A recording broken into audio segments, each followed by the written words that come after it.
Netanyahu असली या जाली? नेतन्याहू की एक ताज़ा तरीन वीडियो सामने आई है जिसने बहुत से शक व शुबहात पैदा किए हैं।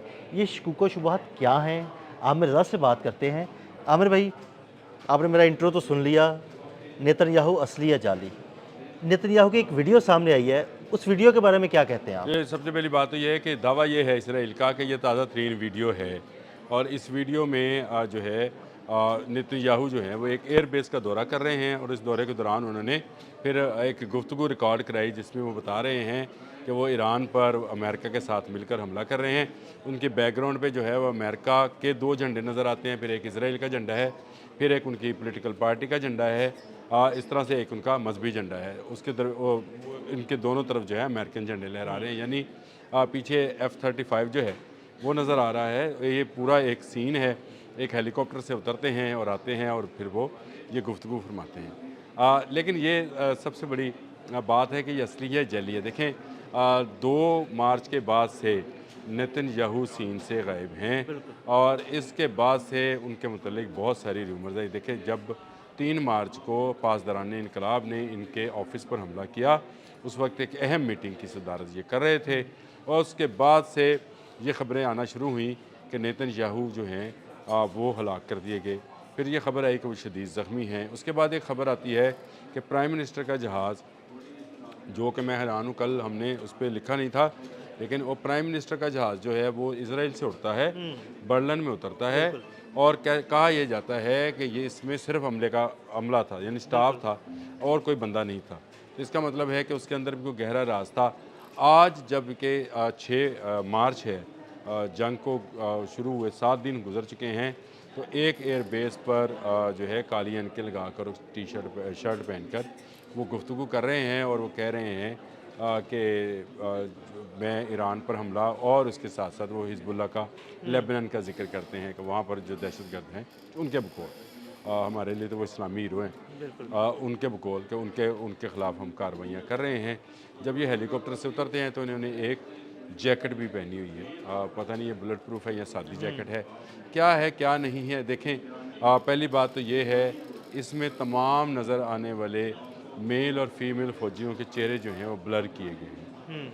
आप ब्लर क्यों किए गए हैं? क्योंकि इससे पता चल सकता है कि ये कौन हैं और इस वीडियो को क्योंकि प्राइम मिनिस्टर फेसबुक से जारी किया गया है, तो ये पता चल सकता है ये ज़िंदा भी हैं, ये मर गए हुए हैं। बिल्कुल, बिल्कुल। ये कन्फ्यूजन है, सबसे बड़ी कन्फ्यूजन ही ये है। देखें वो हैं भी या नहीं हैं, ये क्या इस जंग में काम तो नहीं आ गए? क्या ये वो एयर बेस तो नहीं है जिसको पासदारान इनकलाब ने ब्लास्टिक मिसाइलों के जरिए निशाना पहले बनाया दिन ही था? तबाह किया कर दिया था। अब ये प्री रिकॉर्डेड भी हो सकती है और ये आज के एआई के दौर के अंदर आपको एक चलता फिरता इंसान जो वीडियो में नज़र आता है वो असल में वो नहीं होता है। यही वीडियो भी हो सकती है। अब इसके फैक्ट चेक जो हैं वो होना अभी बाकी हैं, लेकिन क्योंकि ताज़ा तरीन ही वीडियो आई थी तो मैंने कहा कि जो हमारे देखने वाले हैं हमारे नाज़रीन को उनको तो ताज़ा तरीन सूरत हाल इस पर अभी जांच होनी है और इंटरनेशनल मीडिया भी यही कह रहा है कि इसको किसी इजरायली टीवी से जारी क्यों नहीं किया गया है। बिल्कुल।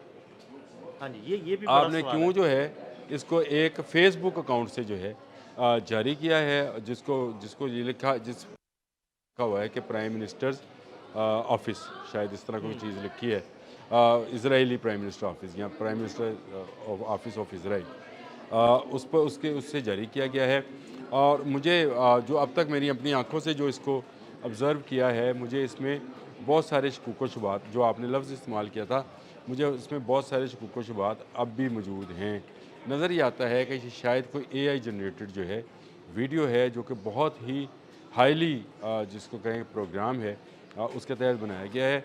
मैंने इसके फैक्ट चेक करने की कोशिश की तो मेरे से उन्होंने तो तकरीबन $2000 मांग लिए।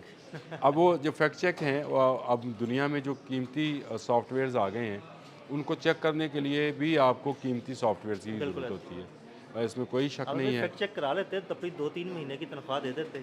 नहीं कोई मसला नहीं, 2-3 महीने की तनख्वाह की नहीं, वो तो ऑफिस ही दे देगा ये पैसे। लेकिन हमने फैक्ट चेक कराना है कि क्या ये आया सही वीडियो है या फेक वीडियो है, क्योंकि इसमें वो जिक्र कर रहे हैं कि अबरानी ज़ुबान के अंदर ही कि मेरे मतलब ये कहा जा रहा था कि मैं नहीं हूँ, तो मैं I am very much there, मैं बिल्कुल इस वक्त एक एयर बेस के ऊपर खड़ा हूँ और उस पर मैं बात कर रहा हूँ। मुझे ये क्योंकि फ़ेक लगी थी, नेतन्याहू एक मिस्ट्री की तरह से गायब थे। इनकी जगह पर प्रेसिडेंट इज़ाक जो थे वो पब्लिक जगह पे नज़र आए। ये पहली मरतबा नज़र भी आए हैं तो एक फ़ौजी अड्डे पर, अगर ओरिजिनल भी है तो ये एक फ़ौजी अड्डे पर नज़र आए हैं। इसका फैक्ट चेक होगा तो पता चलेगा, लेकिन एक बात हकीकत है कि पासदारान इनकलाब के पे दे हमलों ने इनको छुपने पर मजबूर किया हुआ है। बिल्कुल ऐसे ही। और अगर ये 4-5 दिन की मफरूरी के बाद मंजर आम पर हकीकतन आ भी गए हैं तो भी यही कहा जाएगा कि इसके बाद भी ये अगले 3-4 रोज़ के लिए किसी जगह किसी बंकर के अंदर छुप के रहेंगे।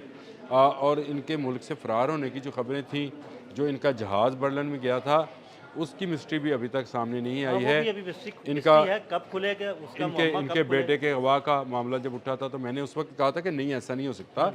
इजरायली प्राइम मिनिस्टर का बेटा है वो, ये कोई आम आदमी तो नहीं है कि उसको अगवा कर लिया जाएगा। ये ज़रूर किसी जगह पर गायब किए जा रहे हैं, क्योंकि पासदारान इनकलाब अपना कोई हमला जो है वो इसराइल के लिए नहीं रोक रहे हैं। उन्होंने हमले रोके ज़रूर हैं, मिडल ईस्ट के लिए रोके हैं, जो हमला कर रहे हैं वो तबाहकुन साबित हो रहा है और वो अपने निशाने पे जा रहा है। सबसे बड़ी बात यह है। और इसी सूरत हाल में नेतन्याहू का सामने आना, ये जेली है या फेक है या असली है या रियल है, इसका फ़ैसला होना भी बाकी है।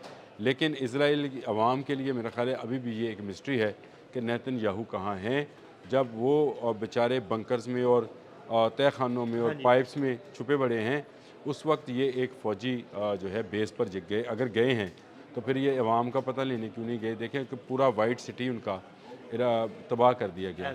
जो उनका तारीखी इमारतें थी वो तबाह बर्बाद कर दी पासदारान इनकलाब ने, मिलिया मेड कर दी, जिस पर चिकन बरसाए, खर्म शहर बरसाए, कोई मिसाइल जो है ना वो नहीं छोड़ा। जुल्म चेक करें अदील साहब, मैं तो हैरान हूँ। यूनेस्को कहता है कि ईरान ने ज़्यादती की है वाइट सिटी को पर अटैक करके, क्योंकि ये हेरिटेज था। तो जो 160 बच्चियाँ आप लोगों ने शहीद की एक स्कूल के अंदर, वो क्या था? आपके लिए अमारत आपके लिए कीमती थी। इंसानी जान आपके लिए कीमती। किसी यूनेस्को ने, किसी यूएनओ ने, किसी ने उसके ऊपर मजम्मत की है? किसी ने मजम्मत नहीं की। और ये ऐसे जालिम लोग हैं कि ईंट और गारे से बनी बिल्डिंग्स को ये कीमती कह रहे हैं और इंसानी जान इनके लिए अर्जा है। ऐसी सूरत हाल में मैं समझता हूँ कि पासदारान इनकलाब जो है वो टारगेट कर रहे हैं। ये मुझे प्री रिकॉर्डेड एक जो है क्लिप लगता है, जो पहले से रिकॉर्ड शुदा है, क्योंकि जंग की सूरत हाल होना थी। इनको अंदाज़ा था कि ईरान पर हमले करने हैं। मेरा ख्याल है कि आमिर भाई ये एक नहीं कई वीडियोस रिकॉर्ड की गई होंगी जो पहले से रिकॉर्ड की जाती है। उनको ऐसे ही किया जाता है कि खुदा ना खास्ता, मतलब जिस तरह हम मुसलमानों के लिए खुदा ना खास्ता तो कि ऐसा हो तो हम कुछ वीडियोस जो है ना वो मंजर यहाँ पर ला सके। और इन्होंने भी ऐसे ही किया होगा कि अगर नेतन्याहू को कोई नुकसान पहुँचता है तो पहले से प्री रिकॉर्डेड वीडियोस जो है ना मंजर यहाँ पर लाई जाए। जिस तरह के ये फेक लोग हैं, ये इनसे कोई भी धोखा की जा सकती है। ये हमारे मीडिया के अंदर भी एज लाइव चलता है। एज लाइव कहते हैं इसको, कि आप बात इस तरह से कर लें कि जैसे आप लाइव कर रहे हैं बात गुफ्तगू, लेकिन हो ये एज लाइव, यानी लाइव की तरह का। तो ये भी एक ऐसी फेक वीडियो हो सकती है। लेकिन मुझे तो इसमें नेतन्याहू ही फेक लगते हैं। क्यों तमाम फ़ौजियों के चेहरे जो हैं वो ब्लर किए गए हैं, और क्यों ये छुपाया गया है कि नेतन्याहू इसके बाद कहाँ गए? अभी तक वो अपने ऑफिस तो नहीं गए हैं, अपनी रहायशगाह पे भी नहीं गए हैं। इनकी फैमिली कहाँ पे है ये नहीं पता। और जो प्राइम मिनिस्टर एयरप्लेन जो बर्लिन में उतरा था उसके मुसाफिर कौन थे? स्टाफ कोई उसको घुमाने के लिए तो नहीं लेके गया कि चलाओ जी जहाज़ को ज़रा बर्लिन का चक्कर लगवा के लाएँ। वो अभी भी बर्लिन में मौजूद है। बिल्कुल, बहुत शुक्रिया आमिर भाई। आमिर भाई ने नेतन्याहू के बारे में ताज़ा तरीन सूरत हाल से आपको आगाह किया। अदील अहमद और आमिर रज़ा को इजाज़त दीजिएगा। अल्लाह हाफ़िज़।